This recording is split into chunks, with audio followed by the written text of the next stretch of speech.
Jadi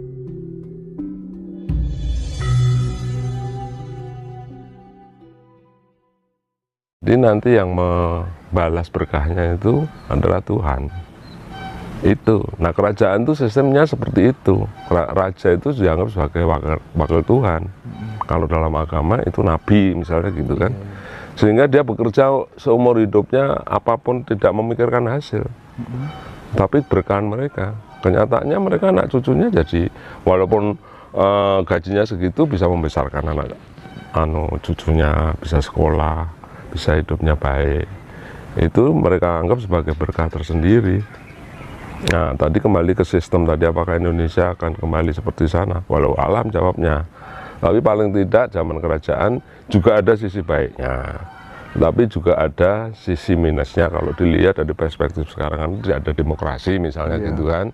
Hanya turunannya aja yang menjadi pemimpin, sehingga makanya terjadi revolusi Prancis, revolusi di negara-negara Eropa yang beralih dari kerajaan menjadi demokrasi. Itu pilihan sebuah peradaban. Nah, peradaban kita dulu zaman kerajaan, kemudian republik merdeka, tentu bagi kerajaan tentu sangat dirugikan karena hak ulayatnya menjadi hak ulayat republik. Kita punya pabrik-pabrik, kita punya tanah, semua disumbangkan ke NKRI, sehingga kerajaan otomatis tidak punya dana lagi untuk merawat, apalagi menjaga kebudayaan, melanjutkan ini apa namanya identitas budayanya. Tempat ini salah satu contoh betapa tidak terawat karena keraton tidak punya dana untuk bisa merawat sebesar ini. Sehingga kemudian kita kerjasama dengan Balai Cagar Budaya. Kita daftarkan sehingga bantuan pemerintah berupa dari Cagar Budaya diharapkan bisa merawat tempat ini. Saya ingin menggali lebih dalam terkait dengan sistem perkeratonan ya. Tadi kan panjenengan mengatakan bahwa abdi dalam itu bekerja di situ gajinya ada 50.000, 200.000. Ini kan kalau nggak orang-orang sudah selesai dengan dirinya sendiri kan nggak mungkin ya, nggak mungkin. Cuman begini, ketika kemudian sang raja sudah sepuh, ya, sang raja sudah sepuh, kemudian mohon maaf meninggal dunia, siapa yang menggantikan? Ya ada aturan, masing-masing kerajaan punya aturan. Kalau Keraton Surakarta itu adalah anak daripada raja yang pada saat itu belum wafat, dan juga harus jadi anak dari permaisuri. Jadi anak raja yang sudah menobatkan istrinya sebagai permaisuri. Oh gitu. Itu anaknya itu punya, bukan selir ya? Bukan. Permaisuri ya? Bukan permaisuri. Harus dari permaisuri. Itu dari Pakubuwono seperti itu. Di Pakubuwono 12 ayah saya persoalannya tidak mengangkat permaisuri. Sehingga pada saat itu ketika wafat, loh, kalau aturan adatnya atau angger-angger keraton itu dari permaisuri. Nah, ketika ayah tidak mengangkat permaisuri, siapa? Semuanya menjadi berhak. Maka terjadi perbedaan pendapat, akhirnya dua raja. Kemudian begini, Gusti Neno, andai kata nih kemudian si raja menikah dengan permaisuri, selama prosesi pernikahannya berlangsung, dia jalani kehidupan sehari-hari hingga sampai kemudian wafat si raja itu, dan tak punya anak laki-laki, konsekuensinya apa? Ya seperti Jogja misalnya gitu kan. Ya sudah, kesepakatan akhirnya namanya kalau di keraton ini Paran Porokarso atau penasehat raja, sesepuh-sesepuh yang terdahulu. Kesepakatannya apa? Kalau memang tidak punya anak perempuan, apakah turun ke adiknya, adik raja tersebut sebagai pengganti sementara, atau pemilihan demokrasi gitu, atau perempuan kalau memang mau nikah, tapi angger-angger kerajaan di Jawa itu tidak ada perempuan jadi raja, karena gelarnya adalah Sayyidin Panatokomo. Pemimpin umat, pemimpin agama itu bukan perempuan, laki-laki. Siap. Saya lanjutkan ke ini yang sekarang menjadi bahan perbincangan banyak orang ini terkait dengan goro-goro, dikaitkan dengan Sabdo Palon gitu kan ya. Lah, ada perspektif begini, bahwa Sabdo Palon itu ternyata berbeda dengan Noyo Genggong. Noyo Genggong itu adalah orang yang menerima Sabdo Palon. Sabdo Palon itu dalam tanda kutip sabdanya para leluhur yang dititipkan kepada manusia untuk menemani satria Nusantara. saya ingin melihat dari kacamata, dari resolusi pandang Gusti Neno, kira-kira seperti apa terkait hal itu, Gusti? Ya, itu Sabdo Palon itu, Sabdo Palon Maya Genggong itu kan naskah kuno yang dipercaya sebagai acuan daripada pesan-pesan leluhur untuk belajar dan menyikapi riwayat masa lalu.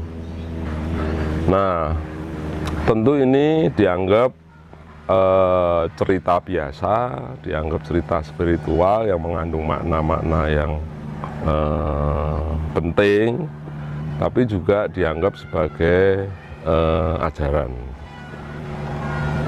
Mengenai Sabdo Palon dan Maya Genggong tersebut, seperti Anda katakan tadi, memang itu yang ditunggu oleh para spiritual Jawa. Seperti apa janjinya? Kapan? Karena tidak seorang pun spiritual itu yang bisa menentukan hari H dan jam D-nya. Hanya suatu saat apabila negara ini tidak perform dipimpin oleh golongan Muslim, maka akan kembali ke ajaran Budi, yaitu ajaran Jawa kuno, yaitu budi pekerti. Kira-kira intinya seperti itu. Nah, terkait dengan kondisi sekarang ini, ya orang berharap akankah ini berakhir, zaman ini menjadi zaman yang baru seperti itu. Apakah masih berlanjut sampai ekstremnya itu Pulau Jawa terpecah dua, ada yang mengatakan gitu, lalu kemudian terjadi goro-goro alam dan lain-lain. Itu bagian dari proses yang dikaitkan dengan paham Sabdo Palon Maya Genggong tadi adalah sudah pada perjanjian yang dulu pernah dikatakan oleh leluhur kita. Iya, ramai juga itu dialektika terkait dengan Pulau Jawa terbelah jadi dua itu ya, Gusti ya.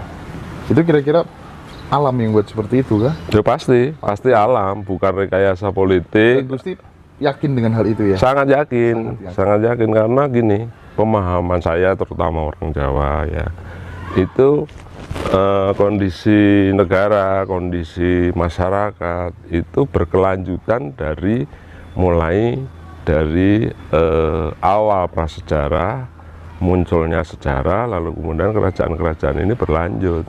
Jadi kita disuruh belajar di situ sebagai orang Jawa gitu. Jangan mempelajari hal yang bukan induknya. Gitu. Jangan mempelajari sejarah dari persepsi barat misalnya gitu kan. Tapi kan persoalannya masyarakat Jawa sendiri sekarang ini kehilangan kepercayaan diri. Tidak bisa membaca hurufnya sendiri. Ya kan? Anda bayangkan, S2 sastra Jawa itu panjenengan harus ke Leiden. Leiden ya? Naskahnya di sana semua. Panjenengan nggak bisa membaca Maya Genggong yang asli kitabnya. Karena udah diusul bahasa Jawa dan di sana. Nah, bisa dibelokkan misalnya atau direkayasa. Panjenengan harus belajar sendiri. Itu tantangan para budayawan kita, sastra Jawa, sejarawan, untuk membaca kembali buku-buku kitab yang sesungguhnya. Tetapi ya uniknya masyarakat orang Jawa itu kan bisa diteropong melalui kemampuan spiritual, sehingga para spiritual ini banyak yang bicara mengenai itu. Nah, itu untuk referensi saja kaum berikutnya atau anak muda berikutnya, pemahaman itu sampai hingga gini. Iya. Gitu. Sekarang gini, kalau kita lihat ini Gusti ya, anak-anak muda hari ini itu kan punya kiblat baru. Namanya kiblat Korea, ya kan? Kiblat Korea. Kalau dulu kan Amerika, gitu kan ya, Barat. Sekarang kiblatnya Korea. Jadi asimilasi itu menjadi suatu tantangan yang sangat luar biasa hari ini karena banyak anak muda yang dia menjadi individu yang palsu. Karena dia menolak dirinya sendiri. Jelas-jelas wajahnya Jawa, rambutnya disemir merah, disemir putih, gitu kan. Itu kan kalau kita melihat hal-hal seperti itu kan cukup riskan dan cukup berbahaya. Harusnya dia bangga dengan wayang, dengan karawitan, dengan dangdut, ya kan. Tapi justru kemudian drama Korea segala macem Sekarang kosmetik yang paling laris itu kan pemutih gitu. Wajahnya putih, tangannya hitam, kakinya hitam gitu kan ya. Nah, kira-kira asimilasi atau individu yang palsu itu bahayanya terhadap dirinya dan bangsa itu apa, Agustineno? Saya tidak khawatir sebetulnya, itu hanya mode. Seperti kalau zaman saya dulu semua gondrong. Dulu zaman The Beatles, zaman Rolling Stone, zaman Deep Purple, itu orang-orang tua kita juga resah loh.